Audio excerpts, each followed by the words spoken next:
What is going on out there, peeps? Man, listen, I tell you what, this if you're into the dinar just for the dinar and you're not really paying attention to the news or what's going on in Iraq, then I understand that some of these stories might be a little boring to you. But for me as an individual, when I think about investing, at first I just came into this for the Iraqi dinar. But the more I read, the more I'm starting to see where smart money might go. And I keep talking about this, and I said this in other videos, and I have to make myself clear on my Iraqi videos because I made it on the Vietnam Dong videos. Some of you people, when I say Iraq or Vietnam are long-term investments, you're misunderstanding what I'm saying, so I want to clarify this. I'm not talking about their currencies. I think the currencies are going to change really quick here, especially the Iraqi dinar. As a matter of fact, I can make a bold suggestion, and that is our time is this year, 2020. There's no doubt that the Iraqi dinar rate will change in 2020. I feel very confident about that. But you see, once you get all your money, and I did videos on a person making a comment, that those people who became rich off the Kuwait dinar were all, or 86% of them were broke within 5 months. I want you to think about that. All these new millionaires were created, and 86% of them were broke within 5 months because they didn't make smart money decisions. Okay? So when I say I look at Iraq and how much opportunity is there, how much growth potential is there, as well as Vietnam, and then I say, oh, these two are countries you should consider long term. People are like, oh my God, Pimpy's saying it's going to be, 5, 10, 15 years down the road for the currencies. No, I'm not talking about the currencies. I'm talking about as far as as far as I'm considering Iraq and Vietnam as long term outside of their currencies, as long term investment opportunities. There's just so much growth potential there. And that's why on my Vietnam Dong videos, I just don't talk about their currencies. I show you that their economy, well, it benefits the currencies, obviously, but I'm showing you that the economy has all this growth opportunity, okay? The same thing with Iraq. Now, man, I was hoping that when Al-Qademi got into office, he'd be whipping butt, but I had no clue that this guy was going to accomplish what he's accomplishing, and he's done it all in such a short period of time. Okay, so let's go over what our man Qademi is doing. But first, let's just go through this. So urban operations, the curfews will be lifted after the Eid al-Adha holiday, okay? So look, I think a lot of people around the world are just tired. You can only hold your citizens down so much. Now, some countries are a little bit more aggressive about holding their citizens down to the point where they'll just shoot you on the street. Now, that's taking it to a whole nother level. We're not quite there here. We're not quite there yet in America, although the Democrats are doing their best to make sure. Okay. So anyways, look at the deputy governor and spokesman for Herbal Operations Room Monday that the curfew would be lifted off of the end of the Eid holiday. So once the holiday is over, then the people are going to be able to walk around whenever they want, and there's no curfew. And regarding opening shops and lifting the curfew, this will take place after the passage of the 72-hour decided by the Ministry of Interior in the Kurdistan region, where the roaming luck will be lifted after the Eid al-Adha. Okay, so once it's lifted, again, this is economies are opening up everywhere. I know in the United States, you could go to all the Republican states, the red states, they are opening. All right, with caution. And a lot of Democrats are still keeping their people in prison, so it's a little bit different there. People go, well, why do you pick on the Democrats? No, I'm just pointing it out. It just happens that everything that's negative surrounds the Democrats. That's what's happening, unfortunately. So I'm not picking on them. I'm just saying that, hey, they have a tendency to be tyrants while they're pointing that finger at Trump and going, he's a tyrant, as they keep you locked up in your house. And if you want to open your business, they want to take your business license.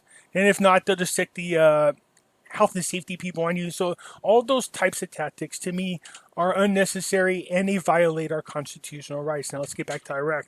So this right here, this is big to me. This is very big because in order for Iraq to be considered a sovereign nation, I know people go, well, they are sovereign.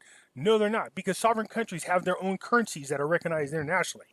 Okay, but not just that. Trump said he's going to take us out of these unending wars in the Middle East.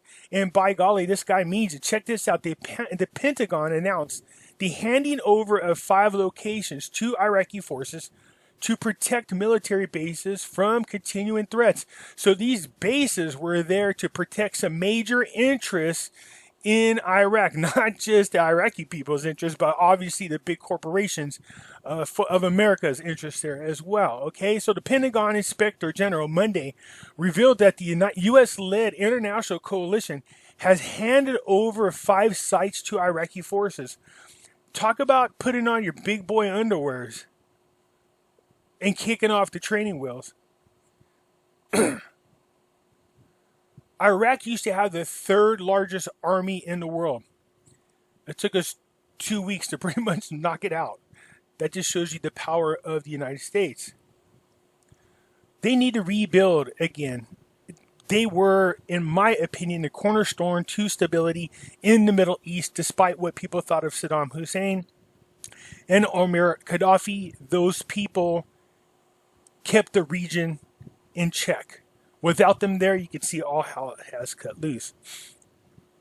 In a new report, the Pentagon inspector said that the international coalition forces to fight ISIS and the Al-Zam Steel Company handed over 5 military bases to the Iraqi forces, which include an airport in Mosul. This is big, the airport in Mosul, okay?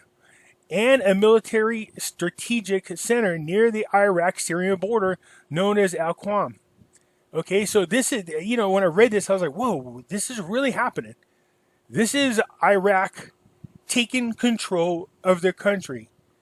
The more they do this, the more independent they become, the more stable they become, the quicker we can get their damn currency recognized internationally, okay?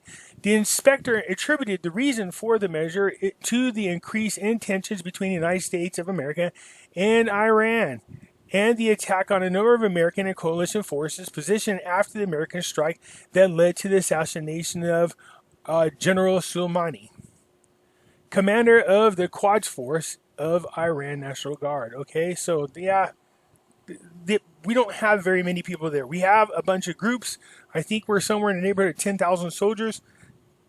Doesn't sound like a whole lot, but slowly but surely they're being taken out of there. So we handed over the 4 military bases, an airport near Mosul, and a strategic center near this Kuwait border. I mean the Saudi Arabia border, Syrian border. I'll get it out of my mouth there, you guys, okay? So this is good, okay? This is going to tell us a whole lot about how well Iraq has, or I should say the ability for Iraq to stand on their own. Because don't think there for a hot second that these proxy groups that are running around there and also other groups like ISIS or Al-Qaeda are not going to be zeroing in on any weakness that Iraq has, because they know they are the center ground for all the other countries. Taking control of Iraq would allow them to then fight in other countries that would be the center country for all this to take place. So if Iraq could just hold their own, and we hope they do, hold their own, then again, they can get reestablished in there. They will have the help, I believe, I do, of the Kurdistan region as well as Saudi Arabia and Kuwait. Okay? And we'll see. So this is big news, okay? And they're being handed over. So there are some issues, though. They were talking about a reported warning that more than 10,000 ISIS fighters could escape from the prisons of the U.S. military allies in Syria. Well, that already happened, I think. So he pointed out that the SDF is currently holding about 2,000 foreign fighters from ISIS and about 8,000 Iraqis and Syrian fighters in 20 detention centers, and there is a risk of mass escape.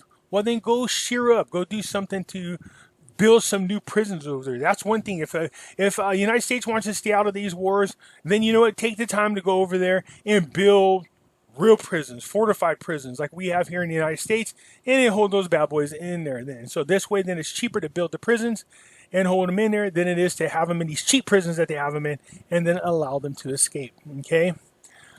Iraq requests a postponement or cancellation of debt for Kuwait and Saudi United Arab Emirates. United Arab Emirates. Let me get those words out. Okay, so obviously what those files were where Al-Qademi requesting either the postponement of making payments for the debt they owe or hopefully debt forgiveness. Since the United States has been running point for Iraq to Kuwait and Saudi Arabia, it would not be surprising to me to see them just cancel the debt altogether. We know that Trump has struck a major deal to arm Saudi Arabia with a lot of weapons as well as jets. So I'm sure to stay in Trump's good graces, they might consider this and just let the debt go aside. We will see. An American newspaper said on Monday that the Iraq government started to resort to Saudi Arabia and Kuwait to resolve the economical crisis after the drop in oil prices, noting conditions imposed by the UAE and Saudi Arabia related to the relationship with Iran. Okay, the Wall Street Journal said that under the pressure of low oil prices and economical prices resulting from the outbreak of the Rona, it seems that Iraq has sought refuge with the Arab neighbors to resolve this crisis. So it sought to reduce the debt burden prescribed by Kuwait and move to strengthen relations with the Kingdom of Saudi Arabia. It's amazing to me that these countries would even bicker with one another. I understand when the tyrannical leaders were there, not such a good relations. But right now, if the people in the Middle East and all those countries there could just learn to unify with one another, man, that would be a real powerful portion of the world. They have a lot to offer the world. They have a lot of culture to offer to the world. I know as an individual, Iraq is one of those places that I absolutely want to go visit before I die. There are a lot of holy sites. The Sumerian temples are there. That's something I want to see in my lifetime. But like I always joke around and say, I just want to go visit it without worrying about somebody lopping off my head. Okay, so anyways, it's here this article is just going in about, look, Iraq is turning to their neighbors saying, look, I understand that in the past we did some terrible things. I understand that we owe you some money. Could you help a brother out? Okay, we'll see.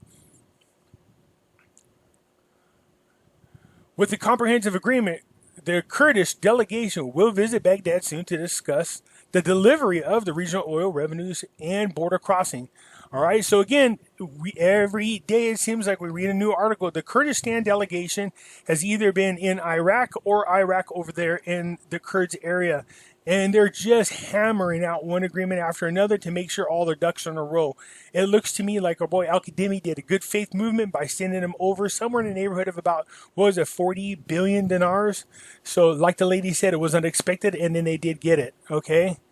So right here it says, said in an interview that the step taken by Baghdad to send 40 billion dinars is a good step towards solving problems and the differences, concluding a comprehensive agreement. Now, that was part of the agreement, and the agreement wasn't even signed, and Al-Qademi sent it anyways. To me, that is a great sign of a great leader. He's taking the initiative to say, look, we're not the same people.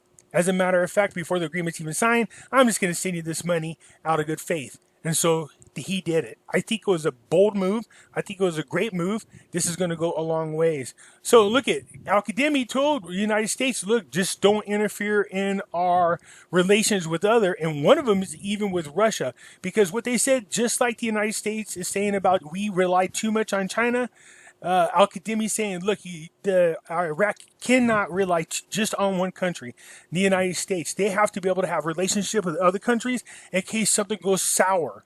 You know what I mean? So if they have to buy arms from somebody else, they're not just relying totally on the United States, so they're reaching out to Iran as well. So the Prime Minister, Al-Qademi, discussed Monday with Putin the oil crisis. As you guys know, Russia and Iraq are part of the OPEC family.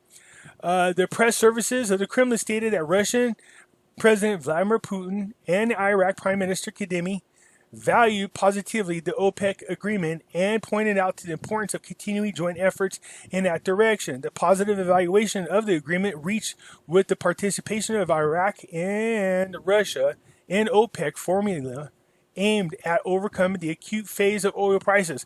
So if I'm not mistaken, what they need to do. Also, this one here, cooperation topics were discussed in order to stabilize the global hydrocarbon market. Okay, so we know about the hydrocarbon laws that were passed. So, yeah, this is good.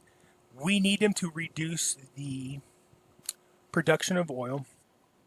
This way, the supply and demand would cause the oil prices to go up. This would not only help Iraq, but a lot of those oil nations that really depended too much on oil, this would allow them to recoup a lot of expenses. Now, I saw this article and actually did a separate video on it because this is really big. So the American banks offer gold advice. So here's the funny thing about so-called Wall Street. They come on live interviews and tell people not to panic and stay away from gold and silver. And then they turn around and secretly advise their investors to buy in gold and silver. So I did a separate video on it because this is important. Some Wall Street giants and American banks are considered about the extent of the American economy being affected by the Rona as the fear of the future of the economy in short term. They say in short term, but then they go down here and say in long term, which is just funny.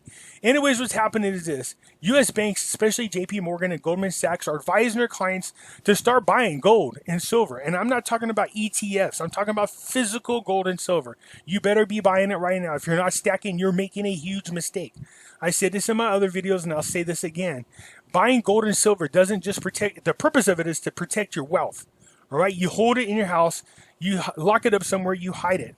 Okay, but once in a lifetime, opportunity happens where you're holding gold and silver and the value jumps up so high that you actually become wealthy off it. This is that once in a lifetime opportunity. People always ask me, Pimpy, what do you buy? I buy both gold and silver, but I will be honest, I stack way more silver, not because, well, one, because it is cheaper, and two, because it always outperforms gold in crisis. Although gold might jump up somewhere between 5 to 7.5% its original value, silver will jump up somewhere between 100 to 150 times its actual value. So you tell me, which do you prefer? A 5 to 7.5 time increase in your value, or 100 to 150. You see where I'm going with this? All right, so I stack silver. So I just think it's interesting that in public they tell people not to buy gold and silver, but then they're sending out memos, and that's what this is, a leaked memo or a letter to their investors saying, hey, start buying them gold and silver now. Okay, and I've been preaching this now for, since 2018. All right, so that's what they're talking about here. Saudi Arabia called on Iraq to put an end to Iranian influence. So we know about this, and this is good because this is another Arab nation putting pressure on Iraq. Look, you need to do away with them Iranian influenced politicians, all right? The American Wall Street Journal revealed Monday that the Saudi Arabia called on Iraq to put an end to the Iranian influence in the country. Iran is not doing any good for anybody over there, all right? They had an agenda. It was pushed by, unfortunately, some of the people here in the United States, John Kerry, under the Obama administration. They wanted to use Iran to control the whole Middle East. They sent them a lot of money. They used those monies to go ahead and fund proxy fighters that were raising hell all over there and caused a lot of instability in these regions. So the newspaper said under the pressure of low oil prices and the economical crisis caused by the outbreak of the corona pandemic, it appears that Iraq has sought refuge with the Arab neighbors to resolve their crisis. So it sought to reduce the debt burden imposed on to Kuwait and move to strengthen a relationship with the Kingdom of Saudi Arabia. This seems to me like a repeat of the article above. So yeah, of course, this is the time now. I'm pretty sure that Trump's using Kuwait as well as Saudi Arabia to influence Iraq in parting ways with Iran. Not 100%, but at least as having influence over them. So look, Al-Qadimi is doing one hell of a job, man. Things are moving quickly. People are cooperating with one another, especially in the Middle East. This makes me really happy to see. So this is what we want. This is what we've been waiting for, both short and long term. Okay, so 2020 is the year for the Iraqi Dinar. All right, let me know what you think. Hit the like button, subscribe if you're not a subscriber, and do remember, look, I have Pimpy's Investment Chat. It's the same name as my YouTube channel. It's free to join.